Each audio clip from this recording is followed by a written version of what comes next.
우리가 신앙생활을 하다가 보면 하기 싫은 사역을 감당해야 할 때가 종종 있습니다. 예를 들어 힘든 주방 봉사나 각 교육부서의 교사나 목장이나 선교회의 회장이나 총무나 이 같은 직분을 감당해야 하는 것이 때로는 부담이 되기도 하고, 그냥 편안하게 신앙생활을 하고 싶은데 내 생각과 다르게 흘러가는 것이 불편하게 느껴질 때도 있습니다. 저도 그런 적이 있습니다. 제가 고등학교 때 학생부 회장을 맡았었습니다. 그런데 그 회장의 직분을 감당하는 것이 그때는 너무 부담이었습니다. 왜냐하면 고등학교 3학년 때 회장을 맡았기 때문이죠. 이제 보통은 고등학교 2학년들 중에서 회장과 총무를 선출하고 고등학교 3학년들은 공부에 더 집중하도록 배려하는 차원에서 되도록 직분을 맡기지 않는 것이 대부분이었습니다. 그런데 한 가지 원칙은 한 번 회장은 연임할 수 없다는 것이었습니다. 그렇기 때문에 매년 학생부 회장을 새로운 사람으로 뽑아야 했던 것이죠. 사실은 저는 고등학교 2학년 때 총무를 맡았기 때문에 학생부 회장은 될 수 없겠다라고 생각을 하고 마음 편하게 선거에 참석했었습니다. 그런데 같은 동기들인 고3들이 서로 하기 싫다고 떠미는 겁니다. 생각하지 못했던 그림이라 화가 나기도 하고 밉기도 했었습니다. 그러다 결국 비밀투표로 회장을 선출하기로 했는데 제가 어부지리로 당선이 되었습니다. 그리고 당선 소감을 발표하기 위해 올라가서 당선 소감을 말하는데 좋은 말이 안 나오더라고요. 그래서 싫은 소리들을 했습니다. 그리고는 앉아있던 동기들 표정을 봤더니 자신은 피해가서 다행이라는 표정으로 웃으면서 앉아있더라고요. 어쨌든 좋지 않게 회장이 되었지만 막상 시간이 지날수록 하나님께서 풍성한 은혜를 준비해 주셔서 준비했던 행사도 역대급으로 잘 되었고 학생부도 많이 성장했었습니다. 만약 그렇게 될지 알았다면 그래 좋은 마음으로 자진해서 회장을 했을 텐데 라는 마음까지 들었던 적이 있었습니다. 하지만 이뿐만 아니라 사역하면서 하기 싫거나 감당하기 싫은 일들을 해야만 할 때가 많습니다. 원치 않는 부서를 맡게 된다거나 하기 싫은 사역이 주어질 때는 마음이 너무 좋지 않았습니다. 이제 성장하려고 하자 다른 부서로 이동해야 하기도 했었고, 속칭 말하는 사역에 짬에서 밀려 하기 싫은 부서를 담당해야 하기도 했었습니다. 이런 일들이 있을 때마다 마음이 너무 무거웠습니다.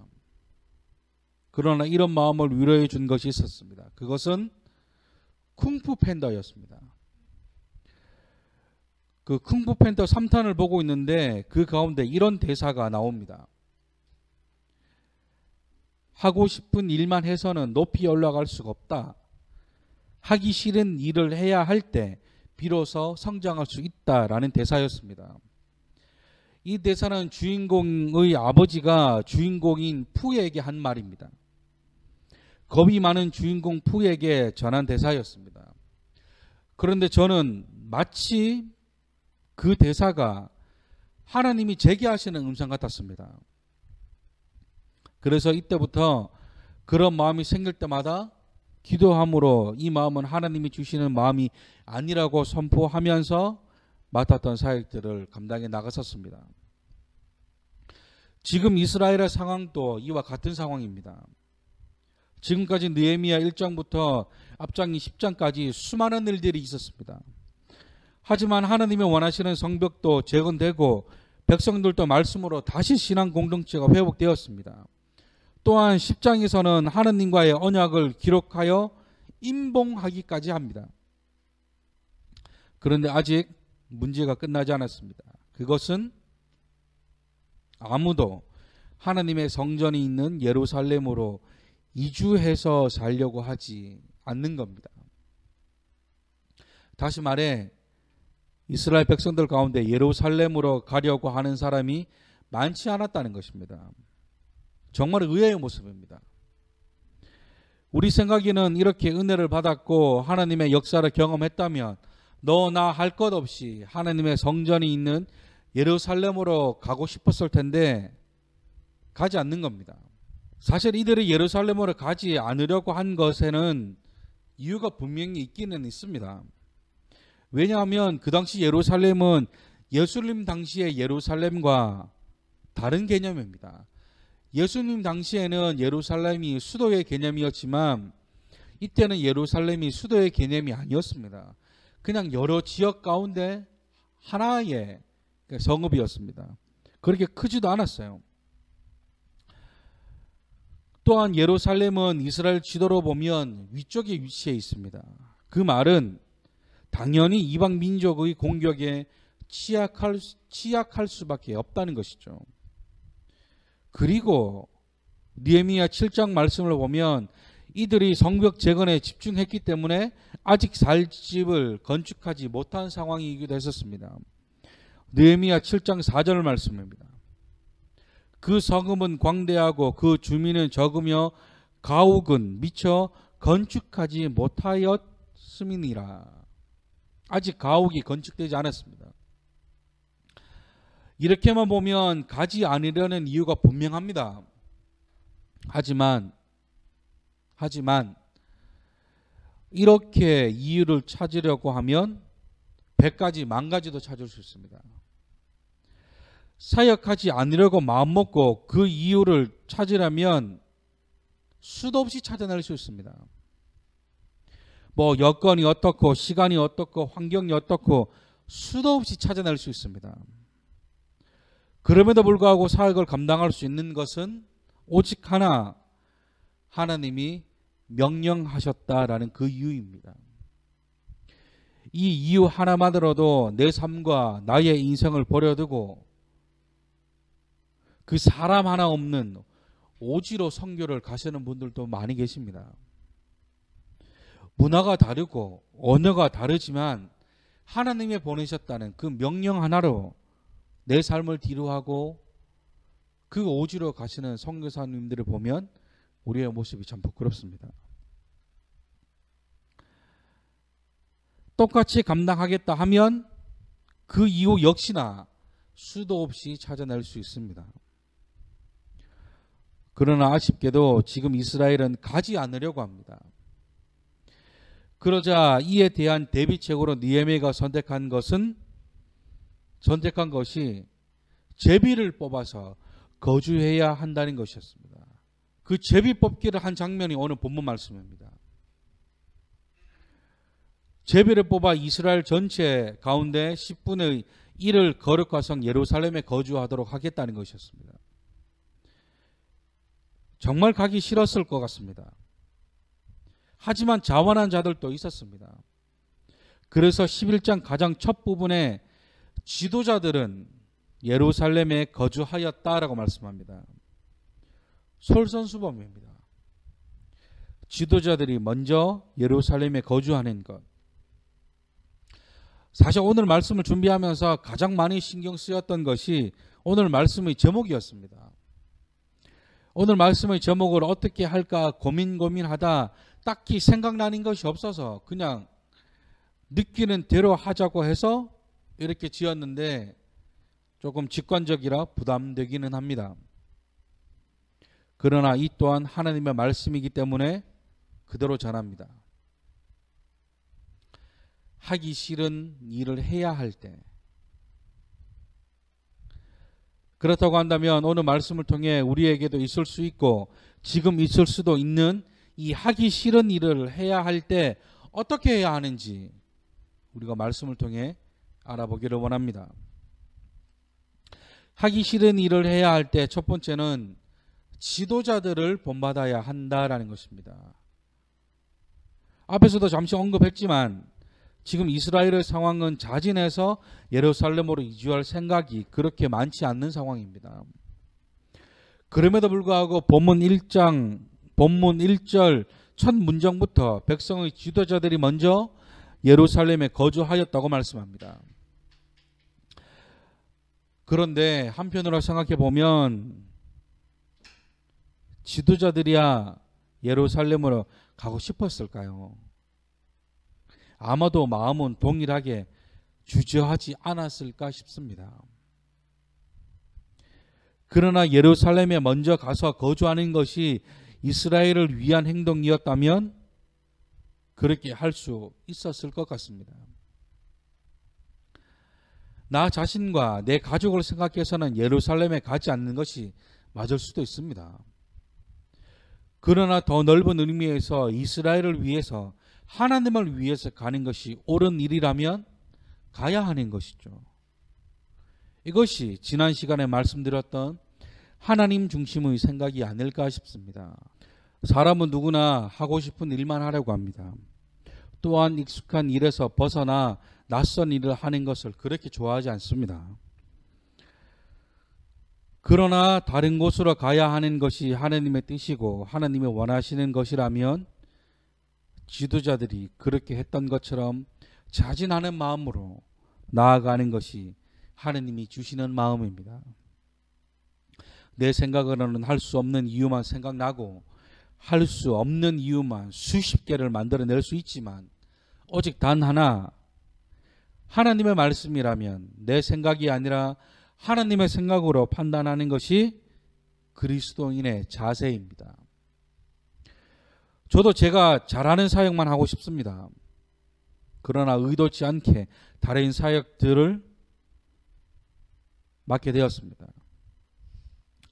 처음에는 마음이 어려울지는 모르나 확실한 것은 이 가운데서 하느님이 주시는 은혜가 반드시 그리고 분명히 있다는 것입니다. 우리가 자주 부르는 찬송가 406장 고난 내 영혼의 후렴 가사와 같이 어느 곳에 가든지 요동하지 않음은 주의 팔을 의지함이라. 할렐루야. 이 가사의 고백이 나의 믿음의 고백과 결단이 되어야 합니다. 그런가 하면 하기 싫은 일을 해야 할 때 두 번째는 나의 믿음이 진짜인지 생각해 보아야 한다라는 것입니다. 나의 믿음이 진짜인가? 지금까지 이스라엘 백성들은 하나님의 풍성한 은혜를 경험했습니다. 말씀을 통해 살아나고, 예배가 살아나고, 말씀을 통해 기도가 살아나고, 말씀을 통해 회개와 결단이 일어났었습니다. 영적 갈급함이 말씀으로 채워졌고 그것으로 인해 죽었던 절기와 제사가 다시금 살아나게 되었습니다. 온 백성들이 한 마음으로 하나님께 금식을 선포하고 자신들의 죄와 조상들의 허물까지도 자복하며 하나님께 은혜를 구하였습니다. 정말 놀라운 역사였고 하나님의 은혜였습니다.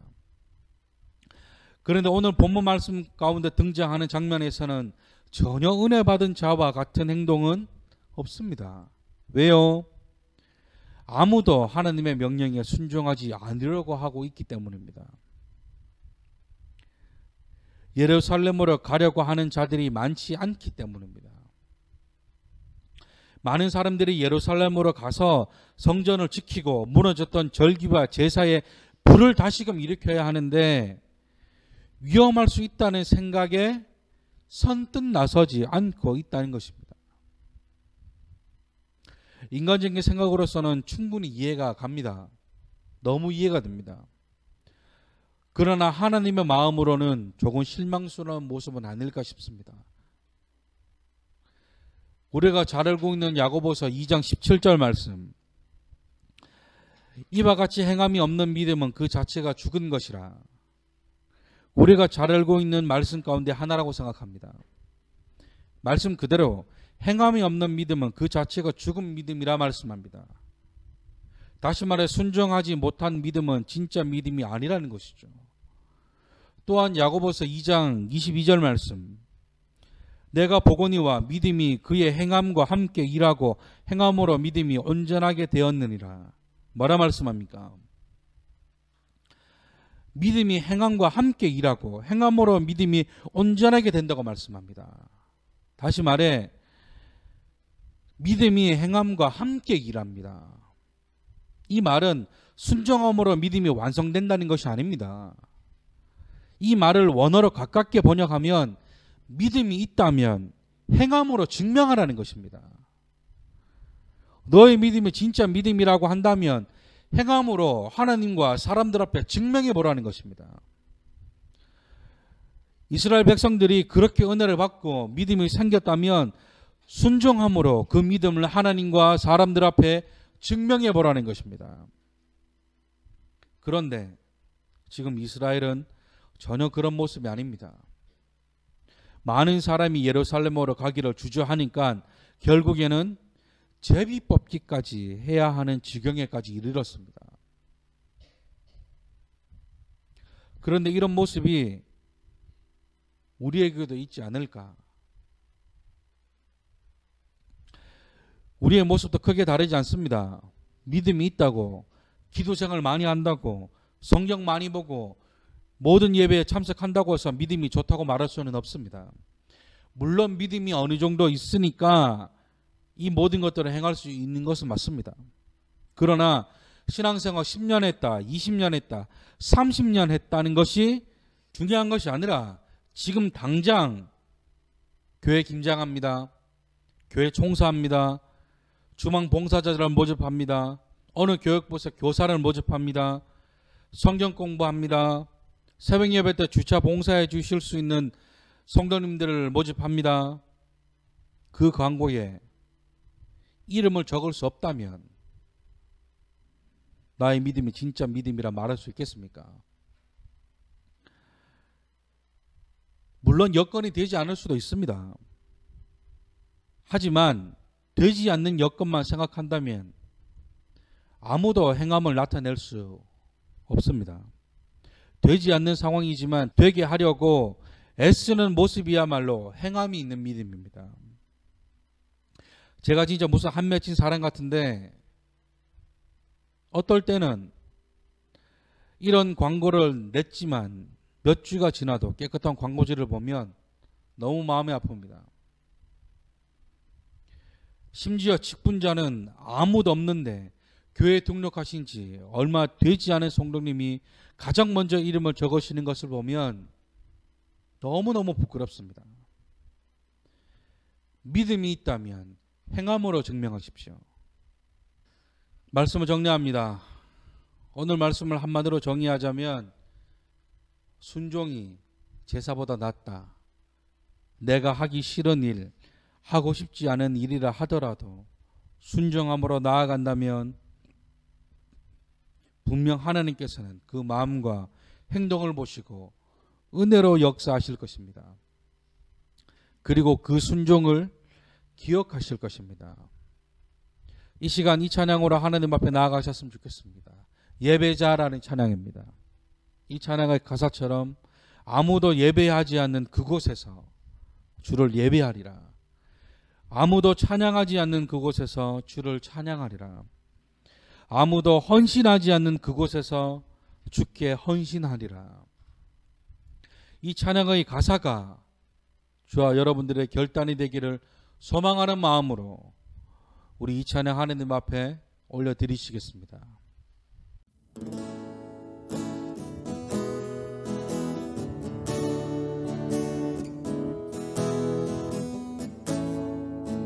아무도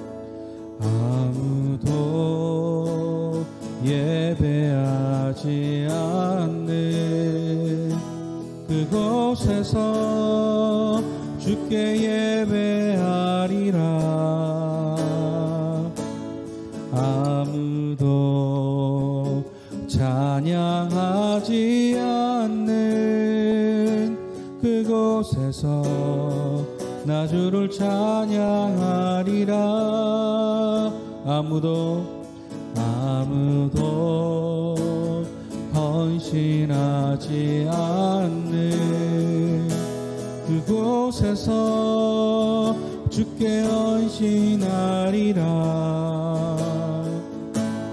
누구도 증거하지 않는 그곳에서 나 주를 증거하리라.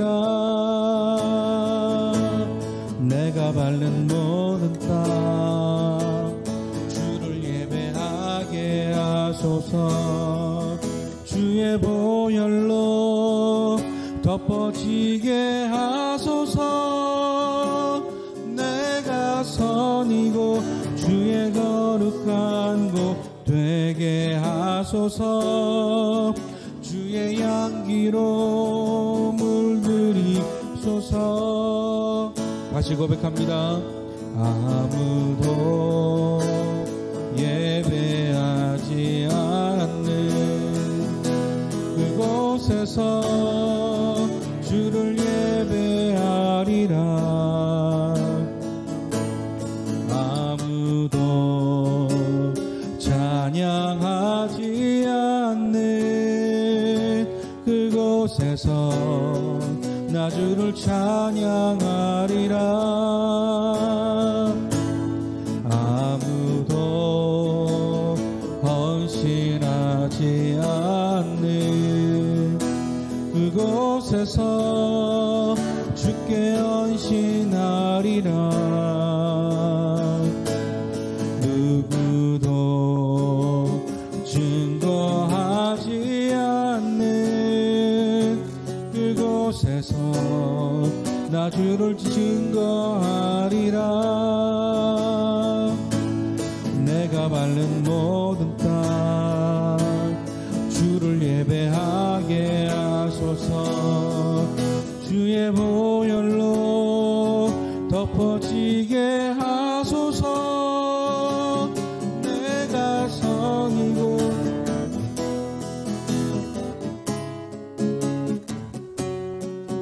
주의 향기로 물들이소서. 내가 밟는 모든 땅 주를 예배하게 하소서. 주의 보혈로 덮어지게 하소서. 내가 선이고 주의 거룩한 곳 되게 하소서. 주의 향기로 물들이소서. 우리 시간 주님 앞에 기도하며 나아가실 때에 아버지 우리가 믿음으로 순종함으로 우리의 믿음을 나타내게 하는 자가 되게 하여 주옵소서. 아버지 우리를 예루살렘으로 보내주시옵소서. 아버지 내게 지금보다 더 큰 믿음과 결단할 수 있는 힘을 달라고 우리 주님 안에 생각하시면서 우리 기도하러 나아가시겠습니다. 기도하겠습니다.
사랑과 은혜가 풍성하신 하나님 감사합니다. 아버지 우리가 우리의 믿음 없음을 돌아보게 하여 주시고 우리의 결단과 우리의 행함으로 우리의 믿음을 증명할 수 있는 자가 될 수 있도록 주여 우리와 함께 하여 주시옵소서. 이제는 우리 주 예수 그리스도의 무한하신 은혜와 하나님의 한량없는 사랑과 성령님의 감화 감동 내조 교통 역사 충만케 하시는 그 은혜가 결단함으로 순정함으로 믿음을 증명하겠다 다짐하는 모든 자들 머리 위에 주께서 보내시는 곳에 어디든 가겠다 헌신하고 다짐하는 모든 자들 머리 위에 이제로부터 영원토록 함께 하시기를 간절히 축원하옵나이다. 아멘.